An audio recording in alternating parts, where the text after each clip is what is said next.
Assalamualaikum warahmatullahi wabarakatuh. Waalaikumsalam warahmatullahi wabarakatuh. Alhamdulillahi rabbil alamin wa bihi nasta'inu ala umuri dunya waddin. Ashhadu an la ilaha illallah wa ashhadu anna sayyidana wa habibana Muhammadan abduhu wa rasuluh la nabiyya ba'dah. Amma ba'du. Segala pujian dan syukur kita kepada Allah Subhanahu wa taala. Ini adalah hari yang ke-11 dari puasa Ramadan 1414 Hijriah. Seperti biasa kita melakukan tanya jawab melalui live streaming ini, dan sebenarnya sudah ada beberapa pertanyaan yang dipilih oleh pihak dapur media kita. Akan tetapi saya melihat ada hal yang lebih urgen untuk sementara saya sampaikan dulu yang ini. Itu hari ini pada jam 8:17 pagi tadi, salah satu di antara media, yaitu Kumparan Sains, konten redaksi Kumparan tentang bicara teknologi dan sains, menyampaikan bahwa asteroid Apollo mendekati bumi 4 hari lagi. Dan dulu ini pernah melukai 1.200 orang di Rusia. Isi berita ini adalah pada 8 Mei nanti, tepatnya pukul 2:28 WIB, artinya setengah 3 dini hari, ada satu benda langit yang mendekati bumi. Dia adalah asteroid 2016 HP6 yang tergolong sebagai asteroid Apollo. Asteroid kelompok ini terbilang berada dekat dengan bumi. Asteroid 2016 HP6 ini diperkirakan juga punya ukuran antara 23 hingga 52 meter. Jarak lintasnya dengan bumi sekitar 1,66 juta kilometer atau setara 4,33 jarak bumi bulan.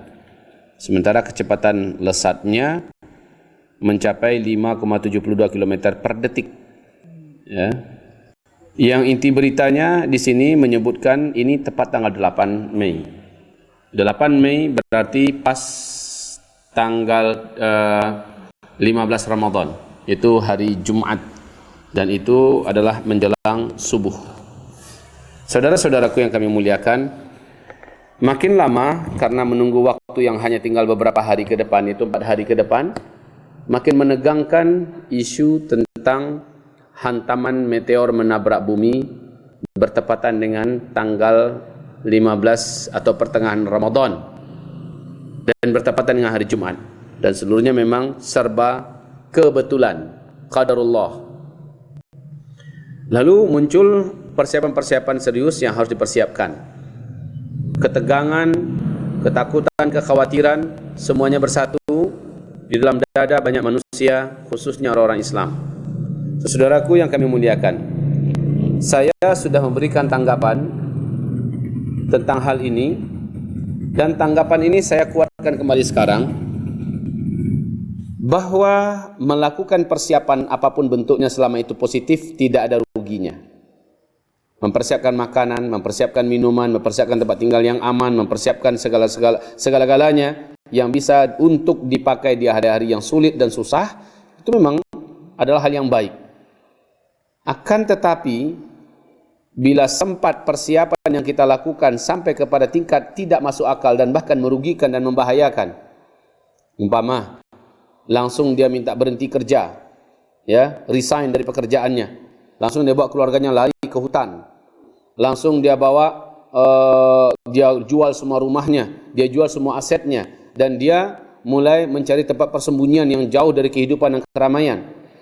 Ini adalah contoh persiapan yang konyol, berdasarkan kepada adanya keyakinan akan terjadinya hantaman di pertengahan bulan Ramadan tepat dengan hari Jumat yang menimbulkan dukhan. Sekali lagi saya katakan, hadis tersebut adalah hadis yang sangat lemah, bahkan hadisnya palsu, ya, menurut Syekh Ibnul Jauzi.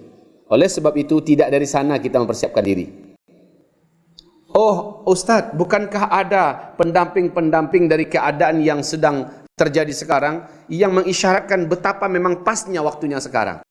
Kalau itu yang diambil pedoman, karena ada tanda-tanda yang lain yang mendampingi, it's okay, ya, silahkan saja. tetapi mengambil pedoman dan menjadi rujukan, bahkan dijadikan sandaran akidah serta keyakinan dari hadis yang tadi, maka kita tidak bisa membenarkan sikap itu. Tapi sekali lagi, kalau persiapan yang kita lakukan, maka kata saya, tidak ada ruginya melakukan persiapan. Sama ada besok saya mati, besok saya tidak mati, saya persiapkan emas dari sekarang. Kalau tidak bisa bermanfaat untuk saya, minimal bermanfaat untuk anak keturunan saya. Apa ruginya melakukan persiapan?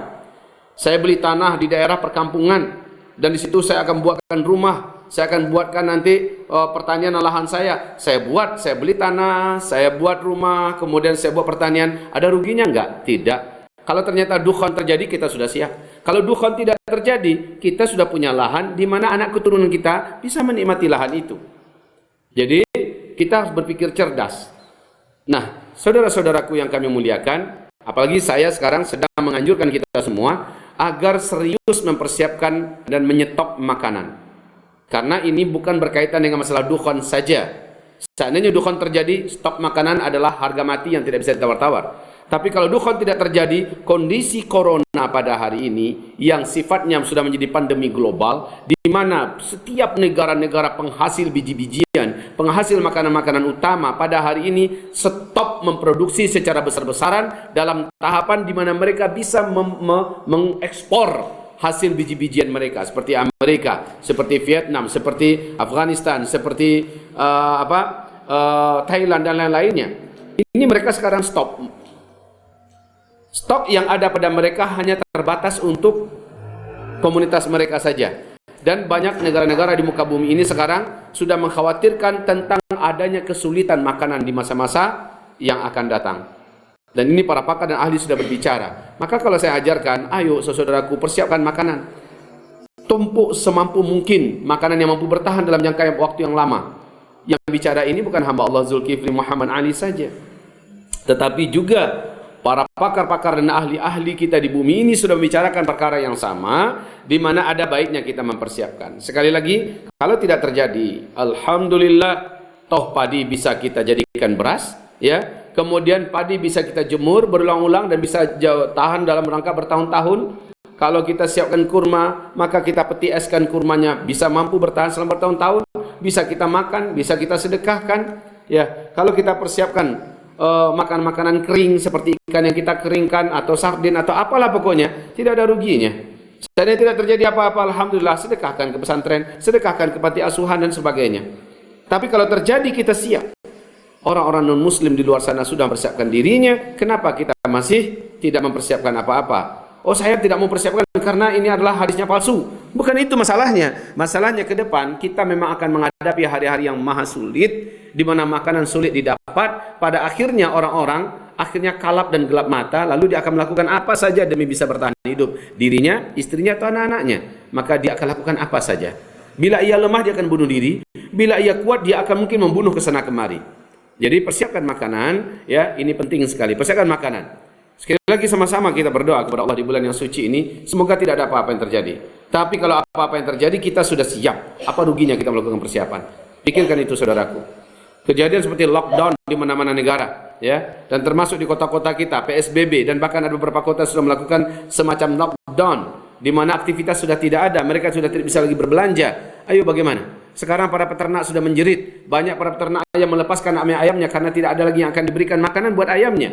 Telur-telur yang diproduksi oleh ayam tidak tahu harus dijual kemana, karena jalan-jalanan diputus. Tidak boleh benda-benda ini lewat di beberapa titik, dan ini adalah sebuah petaka dan bencana. Ya, ditambah lagi para petani juga terhalang untuk bisa keluar dan sebagainya dan sebagainya. Saudaraku, persiapan yang saya anjurkan adalah persiapan yang juga multi fungsi. Berfungsi kalau dukhan terjadi, berfungsi kalau hari-hari paceklik terjadi, berfungsi kalau ketika memang stok makanan utama di muka bumi ini terputus, maka semuanya serba berguna. Saudaraku, ini yang saya maksud. Ditambah itu, apalagi yang bisa kita lakukan sekarang? Kita punya uang yang miliaran, kampungnya di bank, saya anjurkan belilah emas. Apa ada ruginya kita beli emas? Jika memang mata uang ke depan sudah tidak ada harganya, maka merugilah kita, menyesallah kita. Orang yang punya uang kertas yang banyak. Tapi kalau punya emas, diapakan saja emas. Dia enak bawanya, dibatahkan dia oke, dibakar pun dia masih berharga, masih bernilai, ya. Ditanam di tanah ribuan tahun pun masih berharga seperti sedia kala, ya. Tetapi kalau tidak didengarkan nasihat ini, ternyata terjadi kehancuran ekonomi global yang insya Allah Ta'ala dalam hakul yakin, hamba Allah ini yakin sekali kehancuran ekonomi secara global tidak dapat dielakkan ke depan, dan mata uang dunia yang ada akan menjadi tidak berharga. Saudara-saudaraku yang kami muliakan, ini lebih baik untuk dipersiapkan, karena persiapan apapun yang kita lakukan tidak ada ruginya buat kita. Ya, tidak ada ruginya buat kita. Dan ingat, saya katakan, persiapan yang terkuat itu adalah amal soleh kita setelah iman yang lurus dan benar kepada Allah, amal soleh kita yang banyak, kemudian banyak berdoa dan kuatkan sedekah. Inilah dia persiapan yang paling kuat. Inilah persiapan yang paling sejati. Saudara-saudara yang kami muliakan, ini jawaban ya, tanggapan dari saya. Saya minta maaf, tetapi ini penting sekali untuk mengurangi kadar ketegangan, kadar stresnya orang-orang Islam khususnya, dan juga sebagian orang-orang beriman yang masih agak sedikit informasi dan ilmunya, takut nggak